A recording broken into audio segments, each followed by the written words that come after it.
Dormir tranquilo con Alejandro Rodrigo. Un podcast de Experience CaixaBank.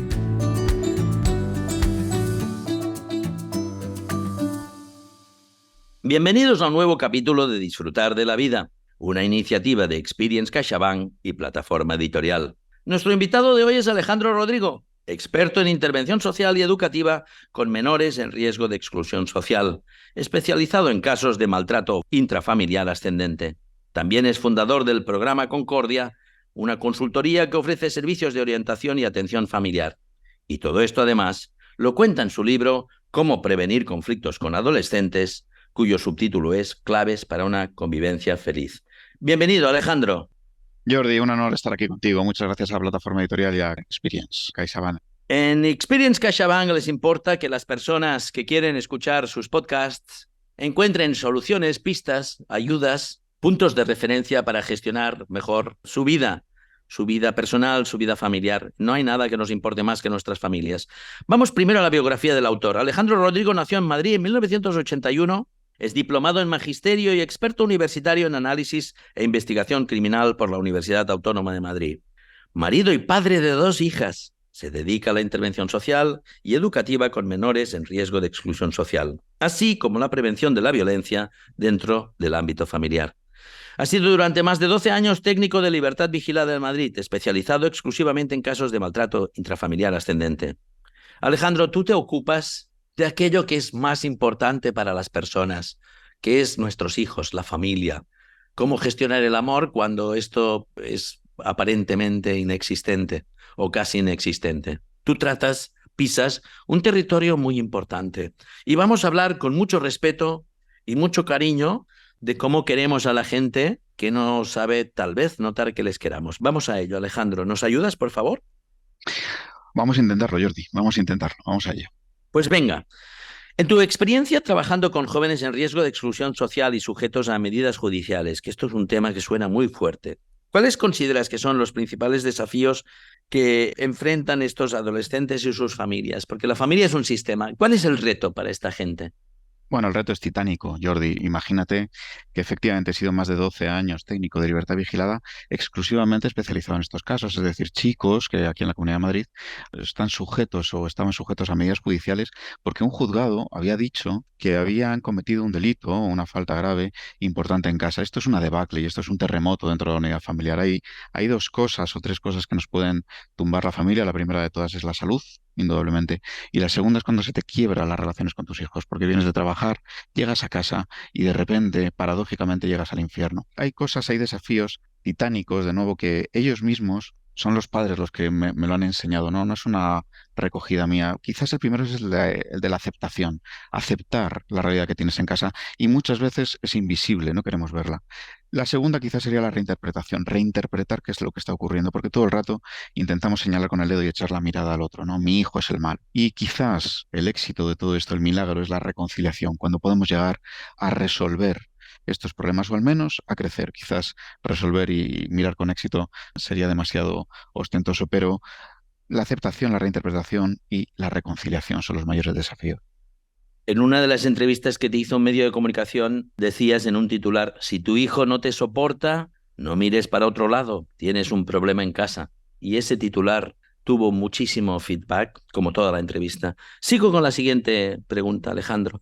¿Cómo definirías la importancia de la inteligencia emocional en el bienestar de la vida familiar y cómo se puede fomentar tanto en los padres como en los adolescentes? Bueno, afortunadamente creo que somos una generación de padres que estamos la generación de padres más formadas e informadas de la historia. No hacemos más que leer, que hacer cursos, que asistir a conferencias, que escuchar podcasts como estos. Y sabemos que la inteligencia emocional es la raíz de todo y la base. De hecho, no es casualidad que en el primer libro, esté situado en el capítulo 1. Se ha hablado mucho de ello y la verdad es que podríamos estar horas y horas, pero una de las claves que siempre hemos detectado en los chicos que dentro del domicilio familiar presentan conductas agresivas o violentas o que no entendemos, ¿no? Conductas desajustadas, digamos, La clave siempre ha residido en la emoción principal de la tristeza y del miedo, Jordi. Si tú te autoanalizas a ti mismo ahora mismo, ¿eres capaz de detectar en ti el miedo y la tristeza? Bueno, sabemos que estos chicos, cuando no son capaces de detectar que están en una situación de miedo o de tristeza, entonces bloquean y la válvula de escape es la ira. Te pongo un ejemplo rápido para que se pueda entender mejor. Un chico adolescente, una chica, que de repente su pareja, su novio, su novia de momento, le dice, mira, es que ya no te quiero. Resulta que no te quiero, no he hecho nada, simplemente no te quiero y lo vamos a dejar. Y entonces, en vez de transitar e identificar la tristeza, que la tristeza ayuda a integrar la pérdida, estoy perdiendo a un ser querido por una razón obvia, me ha dejado de querer, de repente no la identifico, no la transito y lo que hago es bloquearla y responder con ira. Y entonces te dedicas a... Bueno, esto es un ejemplo, pero creo que es bastante significativo para poder entender que muchas veces lo que ocurre es que la educación emocional es básica y nosotros como padres somos los referentes y somos quienes enseñamos con nuestros hechos la inteligencia emocional a nuestros hijos. En tu libro Cómo prevenir conflictos con adolescentes, mencionas diferentes estilos educativos. De hecho, he hecho un vistazo al índice del libro y empiezas hablando de conviviendo en casa, las emociones básicas, cómo se explica lo que siento, estilos educativos. Luego hablas de sistemas normativos, cómo controlo la situación, la caja de herramientas, cómo pongo las normas, la pregunta del $1.000.000, ¿por qué no cumple las normas en casa? Reiniciando, ¿puedo darle la vuelta yo a esta situación en forma de pregunta? Y luego vas a un segundo bloque muy potente que es identificando la violencia, violencia y agresividad. ¿Es mi hijo violento? La naturaleza de la violencia intrafamiliar. ¿Por qué es violento mi hijo? Los niveles de gravedad en esa violencia y saber si la situación es crítica. ¿Quién tiene la culpa o la responsabilidad de todo esto? Y haces un análisis muy importante entre responsabilidad versus culpabilidad. Y luego en el bloque 3 ya te vas a resolver los conflictos. En casa, ¿qué pasa si no te deja entrar en su habitación? En el instituto, sí, es muy inteligente, pero es muy vago, etcétera. Con las drogas, con las nuevas tecnologías, con sus relaciones sociales. No me gustan nada sus amigos, no me gustan nada su pareja. Y luego buscando ayuda y qué hacer, cómo reflexionar y actuar y analizar la situación. Decíamos antes que mencionas distintos estilos educativos. ¿Podrías explicar algunos de estos estilos y cómo afectan la relación entre padres y madres e hijos e hijas? La verdad es que estoy muy agradecido a todos los lectores porque me han dado un feedback de este capítulo en concreto. Bueno, ha sido una sorpresa para mí, pero con muchísimo amor y con muchísimo agradecimiento. Valga aquí la oportunidad para darle las gracias a los lectores de tanto cariño que he recibido. Hablabas al principio del respeto y acercarse a los casos con los que yo he trabajado, el respeto debe ser innegociable porque son casos en los que hay muchísimo sufrimiento dentro de la unidad familiar y cuando sufres por un hijo, sufres por lo que más quieres en este mundo. Yo a lo largo de todo el tiempo que he trabajado, de repente, esto es cosecha mía, vi, analicé y dije, bueno, yo creo que puedo agrupar los estilos educativos de los padres en 7. Estos son los míos, son válidos cualquiera otros, ¿no?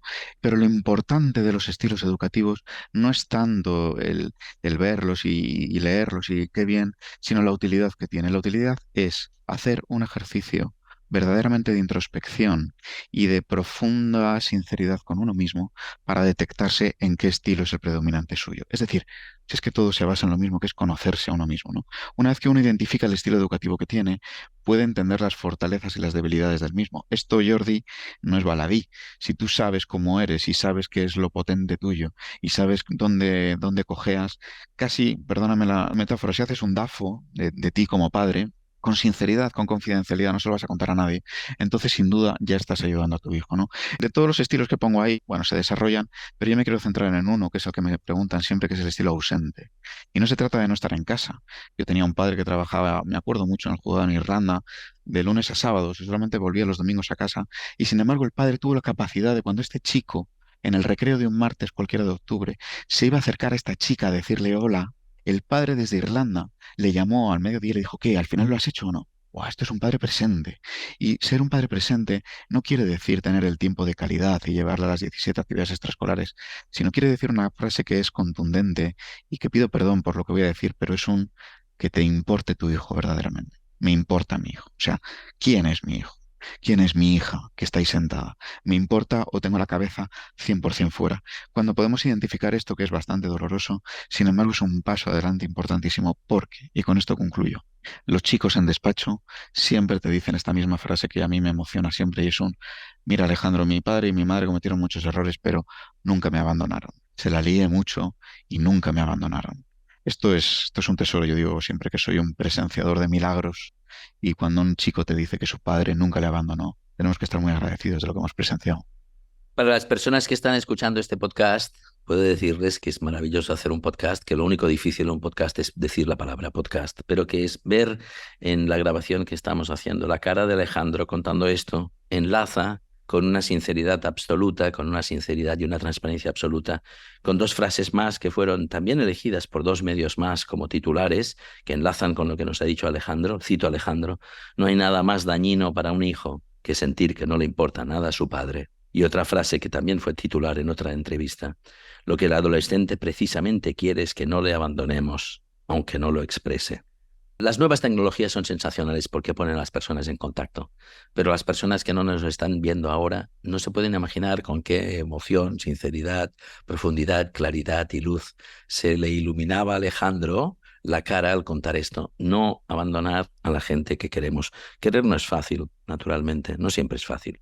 Puede ser muy agradable, pero a veces es duro. Y por eso Alejandro acompaña a la gente que puede estar en momentos más o menos acorralada. Y están acorralados, entiendo, los hijos y también los padres o las madres, ¿no? Seguimos, Alejandro.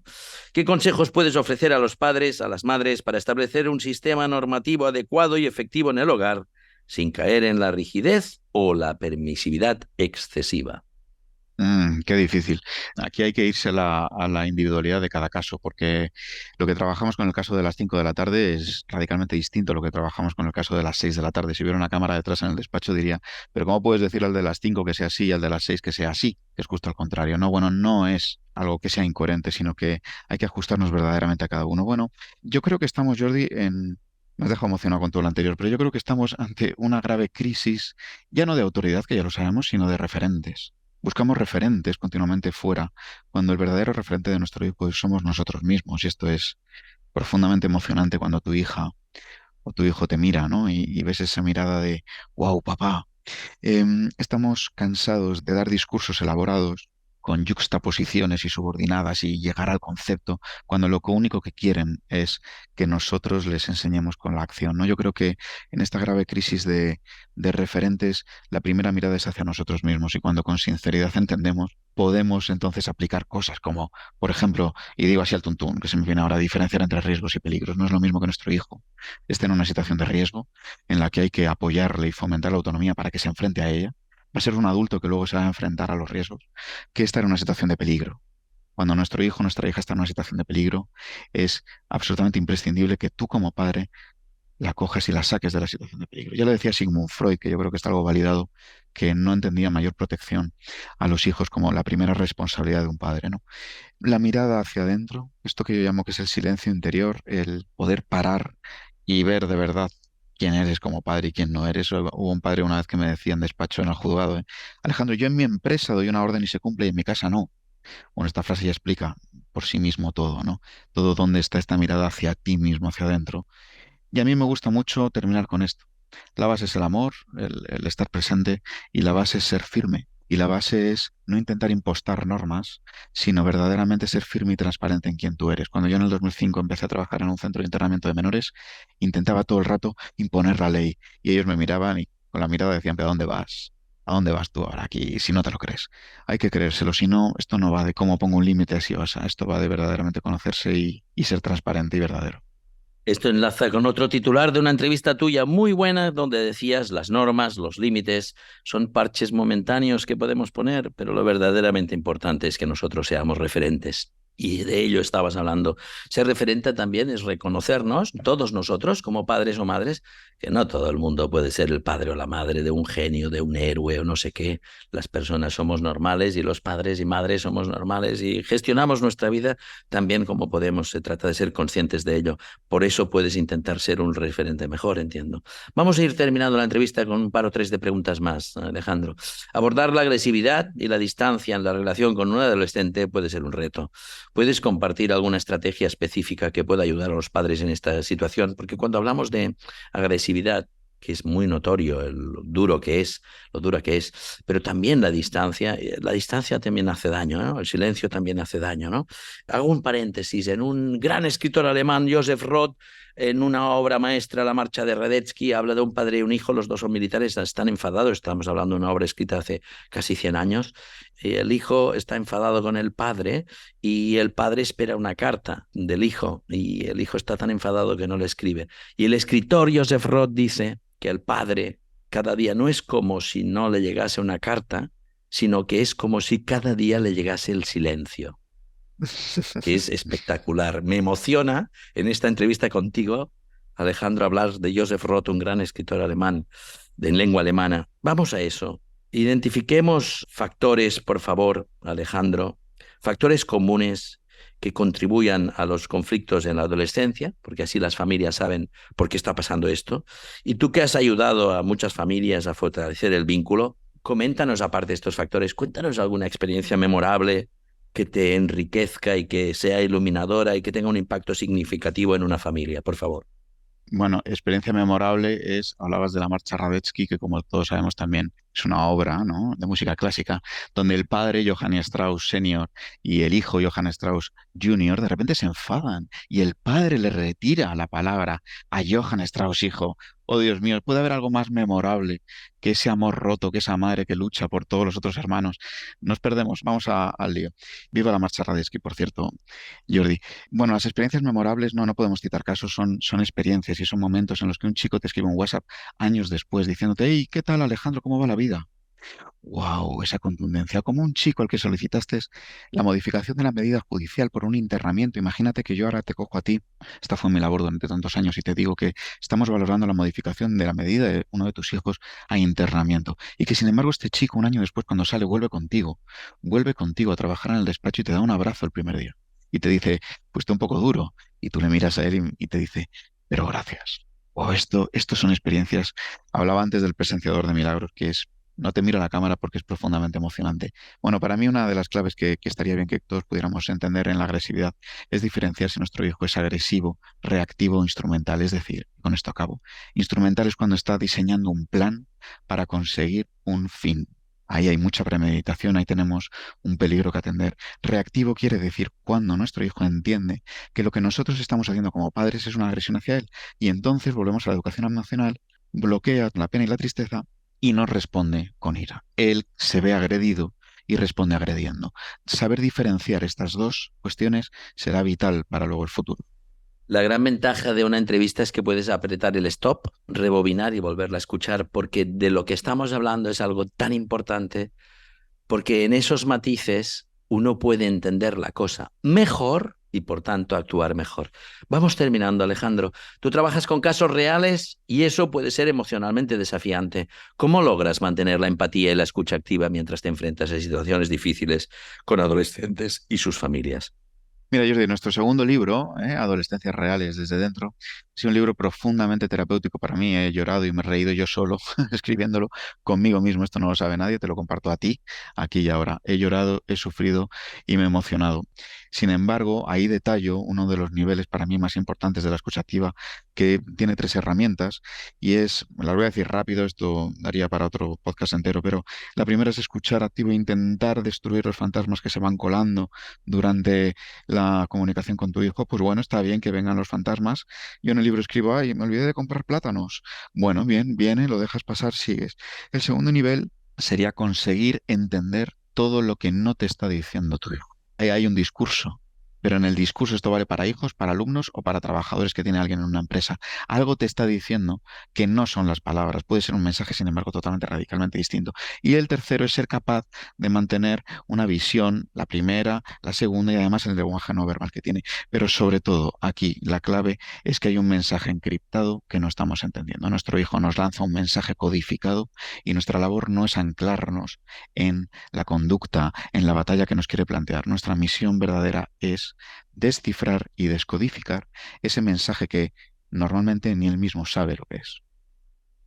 Yo he asistido a una reunión en la que Alejandro hablaba con un amigo común y le daba pistas y consejos para un familiar que les daba quebraderos de cabeza. Y el encuentro del especialista que sabe mirar con empatía y con profesionalidad y con muchos recursos y mucha experiencia y con una cabeza estructurada para abordar un problema que nunca es fácil de abordar, veía cómo de un modo notorio ayudaba a esta persona y le aliviaba en su dolor. Era algo así como aquí en nuestro país, en nuestro clima, en nuestro entorno, hay mucha sequía, ¿no? Entonces, cuando el suelo está muy seco y empieza a llover y la tierra agradece la lluvia, que rehidrata la tierra y le da esperanza, el agua es vida, ¿no? Yo he visto como los consejos de Alejandro eran como agua de lluvia en un paisaje seco. Alejandro, para terminar esta entrevista, podríamos ir a tu libro de pe a pa, a tu segundo libro de pe a pa, a los titulares de esta entrevista, pero aquí estamos hablando de personas que queremos y que a veces no lo sabemos hacer suficientemente bien.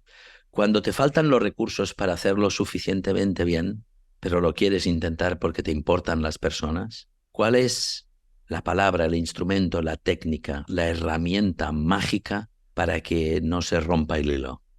Wow, es una pregunta imposible porque no hay una respuesta que creo que pueda colmar la inquietud, ¿no? La pregunta, pero quizás tener criterio, tú hablas mucho del criterio, tener criterio para elegir aquella persona que te pueda sostener en el sufrimiento que estás atravesando y que de alguna manera te pueda orientar. Y tener criterio es algo dificilísimo. Sin embargo, buscando criterio, buscando a alguien que nos sostenga bien y buscando la ayuda profesional correcta, en el 99,99% de los casos siempre hay un camino a transitar que nos lleva hacia una mejoría con nuestro hijo. El silencio y el invisibilizarlo normalmente no ayuda. Sin embargo, ser capaz, tener la valentía de transmitirle a alguien que te sostenga y pedir ayuda es el primer paso para alcanzar seguramente el sitio al que queramos llegar.